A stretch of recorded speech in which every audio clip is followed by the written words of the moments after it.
الحاقہ کی آیات ہیں۔ آخری رکوع چل رہا ہے سورہ الحاقہ کا۔ پچھلے رکوع میں یہاں تک بات پہنچی تھی کہ مشرکین مکہ نبی صلی اللہ علیہ وسلم کو شاعر کہتے اور مجنون کہتے، تو قرآن نے اس کا جواب دیا، اور قرآن نے بتایا کہ محمد صلی اللہ علیہ وسلم پورا قرآن تو دور کی بات، اگر ایک بات بھی ہماری طرف غلط منسوب کر دیتے، ایک جملہ بھی، تو ہم دایاں ہاتھ پکڑ کے ان کی شہرک کاٹ ڈالتے، یعنی ہم ان کو پنپنے نہیں دیتے۔ یہ کنایہ ہے۔ پہلے زمانے میں جب کسی کو قتل کیا جاتا تھا تو اس کا دایاں ہاتھ پکڑ کے اس کی گردن پہ وار کیا جاتا تھا، دایاں ہاتھ کنٹرول میں لیا اور گردن پہ تلوار چلائی۔ تو جب بھی کسی کو دھمکی دینی ہوتی تھی نا تو لوگ یوں ہی کہتے تھے، میں تیرا دایاں ہاتھ پکڑ کے تیری گردن اڑا دوں گا۔ تو قرآن مجید چونکہ عربی زبان میں نازل ہوا ہے تو عرب میں جو محاورے استعمال ہوتے تھے قرآن نے بھی انہی محاوروں کو استعمال کیا ہے، اسی کو بلاغت کہتے ہیں۔ اب دیکھیں اللہ کا کلام ہے نا، اللہ چاہتے تو ایسے کلام میں بات کرتے جو ہماری یا عربوں کی سمجھ میں ہی نہیں آتا۔ لوگ اشکال کرتے ہیں نا، بھئی اللہ تعالیٰ اس انداز میں لوگوں سے کیوں کلام کرتے ہیں جس انداز میں لوگ کلام کرتے ہیں؟ تو بھئی کلام کی ڈیفینیشن کیا ہے؟ اپنی بات کو لوگوں تک پہنچانے کا جو طریقہ پبلک استعمال کرتی ہے اس کو اس پبلک کی لینگویج اور لغت کہا جاتا ہے، اس پبلک کی زبان کہا جاتا ہے۔ یہ جو گرامر کے قاعدے ہیں نا، گرامر کے، زبان گرامر کے اصول اور ضابطوں کی محتاج نہیں ہوتی، بلکہ گرامر کس کی محتاج ہوتی ہے؟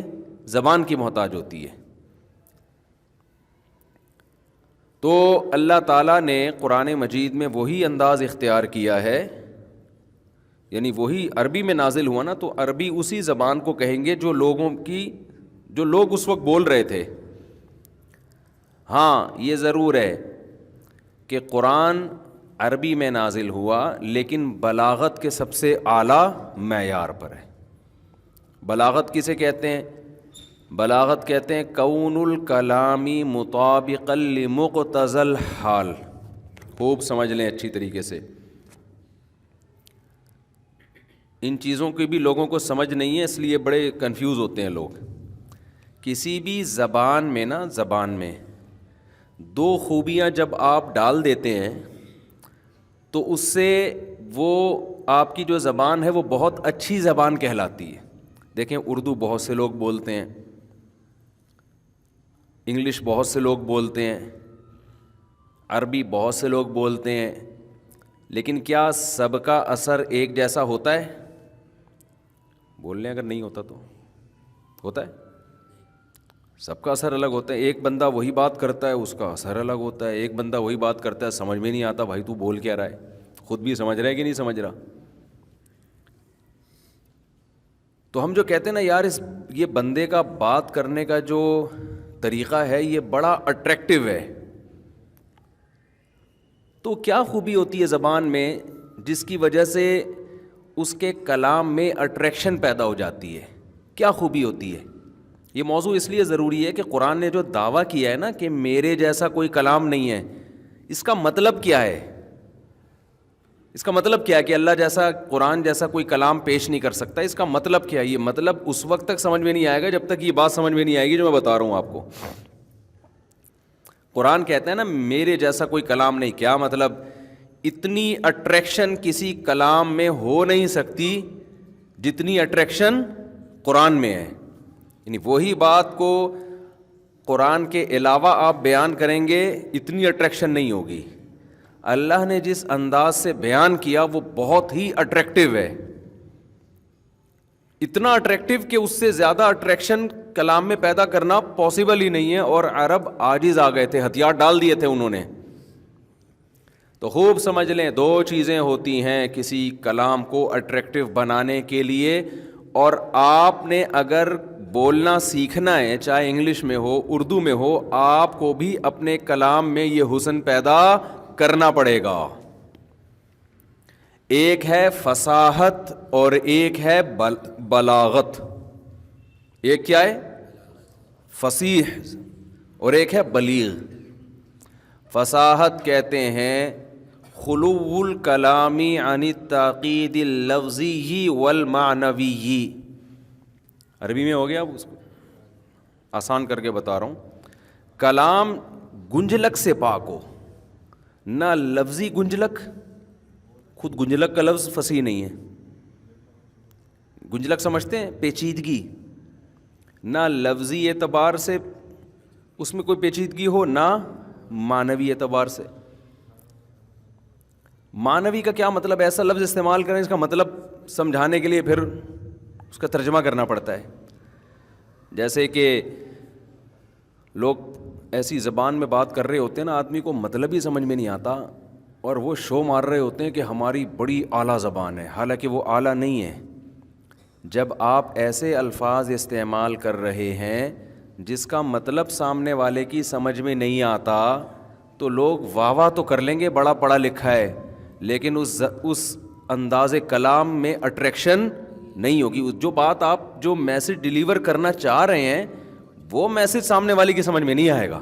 جیسے شاعری میں ہوتا ہے نا، اکثر شعر و شاعری میں ایسے الفاظ استعمال کیے جاتے ہیں کہ آپ کو بسا اوقات بہت سے لفظوں کا مطلب ہی سمجھ میں نہیں آ رہا ہوتا، تو یہ فصاحت نہیں ہے۔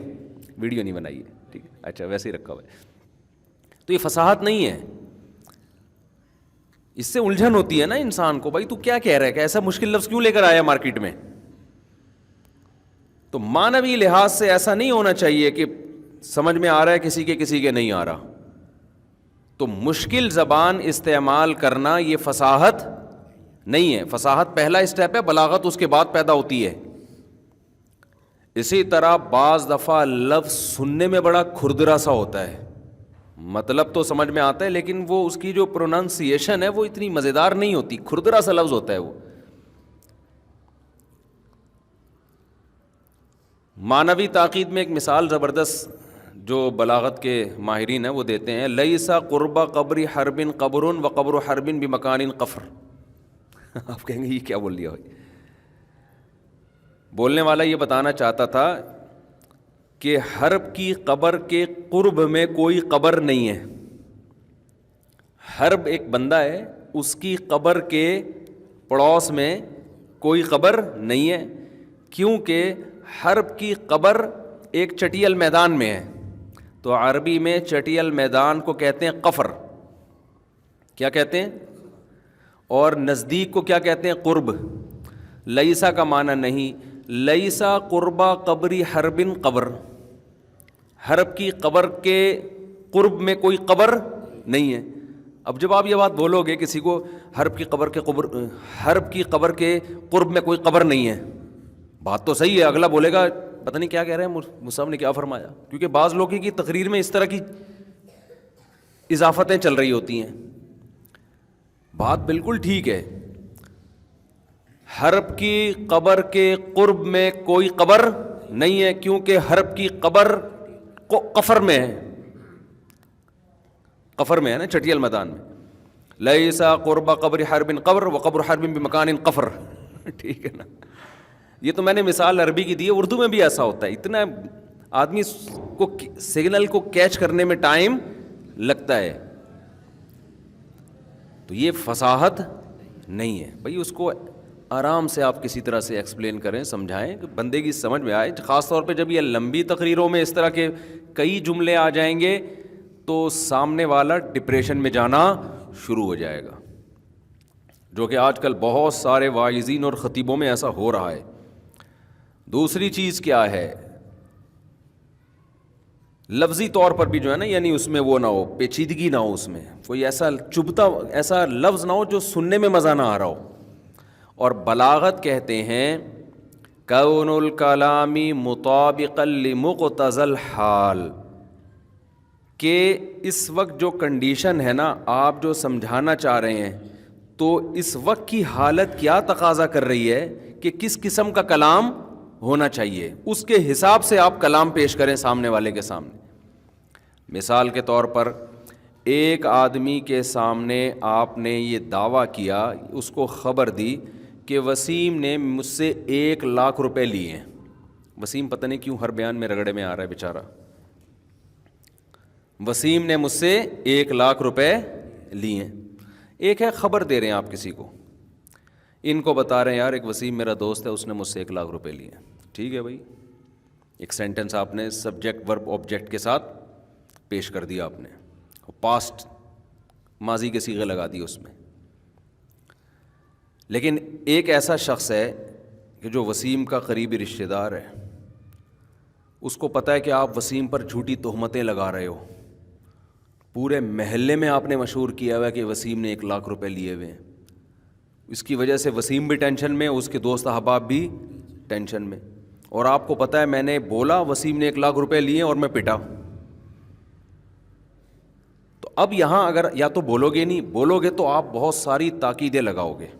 آپ بولو گے بھائی بات سنو، لا الہ الا اللہ، اللہ کی قسم اٹھا کے میں کہتا ہوں کہ وسیم نے واقعی میں میرے 1,00,000 روپے لیے ہیں.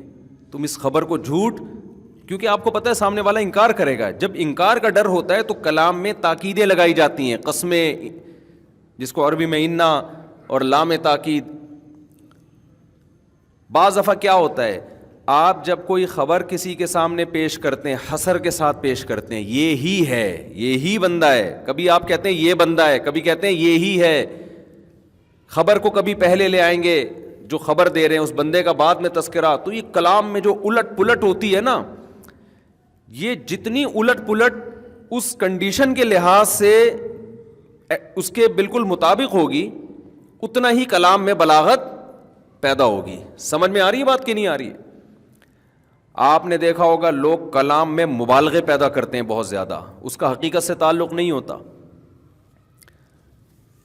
مائیں بچوں کو کہہ رہی ہوتی ہے نا کہ میں تیرے دانت توڑ دوں گی، یہ بہت بلیغ کلام ہے. بچے کو مطلب سمجھ میں آ جاتا ہے کہ اب مما کا موڈ ٹھیک نہیں ہے. حالانکہ لفظی ترجمہ اس کا دیکھا جائے تو یہ تو 100% جھوٹ ہے. جب جھوٹ ہے تو فصیح و بلیغ کہاں سے ہو گیا؟ لیکن یہاں ماں کا بنیادی مقصد دانت توڑنا نہیں ہوتا. وہ کیا ہے، وہ بچے کو یہ سمجھانا چاہ رہی ہوتی ہے حشر نشر کر دوں گی. اسے پتا ہے کہ یہ جو مفہوم میں ڈیلیور کرنا چاہتی ہوں، یہ حشر نشر کا لفظ جب استعمال کروں گی تو بچے کی سمجھ میں نہیں آئے گا. اس کے لیے دانت توڑنے اور ٹانگیں توڑنے کا لفظ عین مناسب ہے. تو یہاں کلام میں حقیقت مراد نہیں ہوتی، مجاز مراد ہوتا ہے. تو قرآن میں بھی ایسا ہی ہے، قرآن میں بہت زیادہ مجاز کا استعمال بھی ہے، اس کے حقیقت مراد نہیں ہے. ایسا نہیں ہے کہ اس سے حقیقی معنی مراد لیے جائیں، وہ مجاز ہے. تو یہ قرآن بھی عربی میں نازل ہوا نا، تو جس زبان میں جو محاورے استعمال ہوتے ہیں وہ محاورے قرآن نے بھی استعمال کیے ہیں. کَسَرَابٍ بِقِيعَةٍ يَحْسَبُهُ الظَّمْآنُ مَاءً. تبھی تو قرآن میں مثالیں بہت ہیں. فرمایا کافر کی مثال جس کے پاس ہدایت کا راستہ نہیں ہے، اس کی مثال ایسے ہے جیسے ایک پانی کا سراب. ریگستان میں جب آپ سفر کرتے ہیں آپ کو پانی نظر آتا ہے، سڑک پہ بھی نظر آتا ہے، پیاسا خوش ہو جاتا ہے کہ شاید اب مجھے پانی مل جائے. جیسے ہی قریب پہنچتا ہے، جتنا جتنا قریب پانی اتنا اتنا دور ہوتا چلا جاتا ہے. اللہ یہ مثال دے رہے ہیں غیر مسلم کی، کافر کی، جس کے پاس ہدایت کا راستہ نہیں ہے. اسے دنیا میں بڑی بڑی امیدیں ہوتی ہیں، لیکن امیدوں کے قریب پہنچنے سے پہلے وہ امیدیں اس سے اور زیادہ دور ہو جاتی ہیں. کیونکہ دنیا آج تک کسی کو دنیا نے لفٹ کرائی نہیں ہے. دنیا ایسی نالائق چیز ہے، ملنے کے بعد بھی پھر دنیا کی ڈیفینیشن کیا ہے بھائی؟ راحت اور سکون نا. تو وہ ملنے کے بعد اور آگے بھاگ جاتا ہے. آدمی کہتا ہے یہاں تک پہنچوں گا نا، میری تنخواہ 1,00,000 ہو جائے گی تو میری زندگی پرسکون ہو جائے گی. تنخواہ تو 1,00,000 ہو سکتی ہے، زندگی پرسکون نہیں. وہ 1,00,000 کے بعد 2 کا خیال آئے گا کہ 2,00,000 کسی طریقے سے ہو جائے. تو سراب کی طرح دنیا پرس آدمی ہمیشہ اس دنیا کے پیچھے بھاگتا رہتا ہے اور سراب ہمیشہ آگے بھاگتا رہتا ہے. اب یہ مثال دی ہے قرآن نے، تو یہ مثال بھی بلاغت ہے اس کافر کی کنڈیشن کو سمجھانے کے لیے. تو قرآن میں اس طرح مثالیں بہت ہیں. تو یہاں بھی سورہ الحاقہ میں اللہ تعالیٰ ایک مثال دے رہے ہیں کہ محمد صلی اللہ علیہ وسلم وَلَوْ تَقَوَّلَ عَلَيْنَا بَعْضَ الْأَقَاوِيلِ، پورا قرآن تو دور کی بات، تھوڑا سا کلام بھی گھڑ لیتے، تقول کہتے ہیں گھڑ لینے کو، خود سے بنا کے پیش کر دیتے اور کہتے یہ کس کا کلام ہے؟ اللہ کا، تو ہم لَأَخَذْنَا مِنْهُ بِالْيَمِينِ، لام تاکید کے لیے، ہم ضرور بالضرور ان کو پکڑتے دائیں ہاتھ کے ساتھ، ثُمَّ لَقَطَعْنَا، پھر لام تاکید کے لیے، پھر اس کے بعد ہم قطع کر دیتے، مِنْهُ الْوَتِينِ، ان کی شہرک کو۔ ایسی بلاغت ہے نا اس کلام میں، ثم کا لفظ لایا گیا۔ دیکھیں آپ، دیکھو اللہ میاں یہ بھی کہہ سکتے تھے کہ ہم پنپنے ہی نہیں دیتے ان کو، ہم وہ معاذ اللہ، یہ دیکھو پیغمبر سے یہ ممکن نہیں ہے، یہ تو ہمیں سمجھانے کے لیے کہ تم کہتے ہو کہ یہ پورا کلام محمد صلی اللہ علیہ وسلم نے گھڑ لیا، تو پورا تو دور کی بات، بھائی ایک آیت یا ایک لفظ بھی لے آتے نا، تو ہم نہیں پنپنے دیتے۔ تو اللہ پنپنے کا لفظ بھی تو عربی میں استعمال کر سکتے تھے نا۔ اللہ یہ بھی کہہ سکتے تھے اگر معاذ اللہ یہ جھوٹ گھڑتے ہم اس جھوٹ کو ایکسپوز کر دیتے، یہ بھی کہہ سکتے تھے نا اللہ تعالیٰ۔ ابھی کیا ہو گیا، اب یوں تو کر لو بھائی، بالکل ہی تھکے تھکے لگ رہے ہو۔ اللہ تعالیٰ اس کو یوں نمایاں کر دیتے کہ بھائی ہم پنپنے نہیں دیتے، ہم جو ہے اس جھوٹ کو کیا کر دیتے، دنیا کے سامنے دکھا دیتے، کوئی ہم پہ جھوٹ باندھے ہم اس کو چلنے دیں، ایسا نہیں ہوتا۔ بہت سارے طریقے تھے۔ اللہ میاں نے کیا لفظ استعمال کیا؟ وَلَوْ تَقَوَّلَ، اگر یہ گھڑ لیتے، عَلَيْنَا، ہم پر، بَعْضَ الْأَقَاوِيلِ، کچھ بات بھی گڑھ لیتے،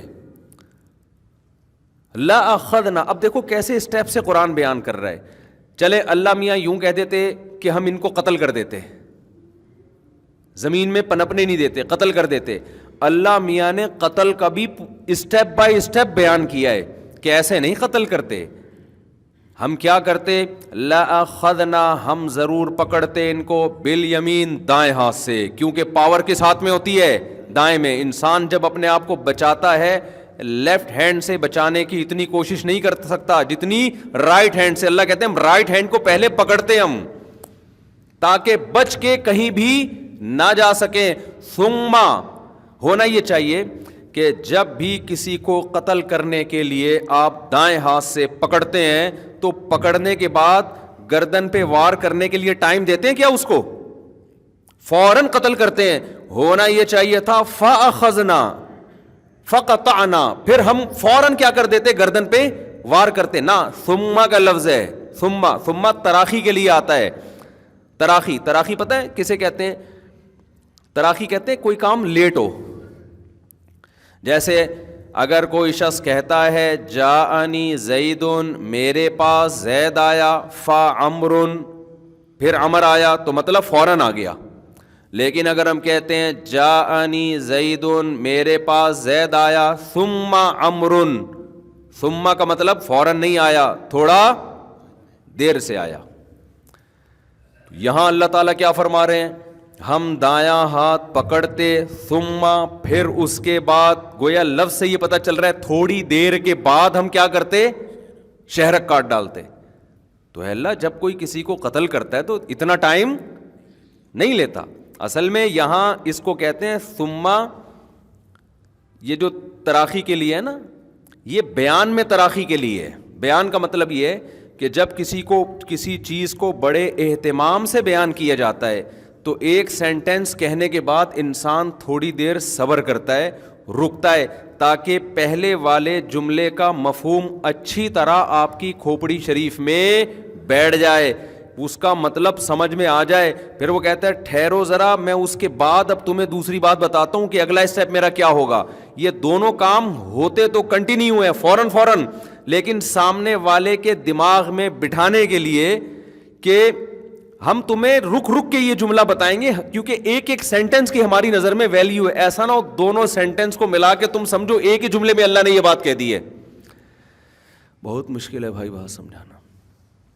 تو اس لیے اللہ نے گویا اللہ تعالیٰ یوں سمجھا رہے ہیں کہ ہم اگر یہ ہم پر کوئی ذرہ برابر جملہ بھی گھڑ لیتے تو پہلے ہم ان کا دایاں ہاتھ پکڑتے، اس کے بعد ہم بتاتے ہیں کہ پھر کیا کرتے۔ گویا اللہ کہہ رہے ہیں ابھی ذرا ٹھہر جاؤ، ٹھیک ہے نا، دونوں کام بڑے اہتمام سے ہوں گے. دایاں ہاتھ پکڑیں گے, پھر اس کے بعد تسلی کے ساتھ, تاکہ کوئی شخص بچ نہ سکے جو ہم پہ جھوٹ باندھے, پھر ہم ان کی شہرک پہ ڈائریکٹ حملہ کرتے.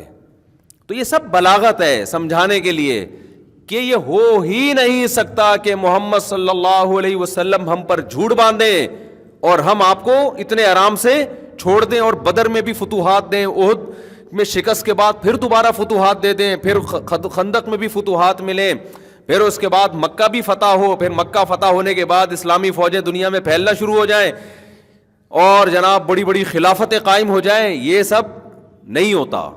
سمجھ میں آ رہی ہے بات کہ نہیں آ رہی ہے؟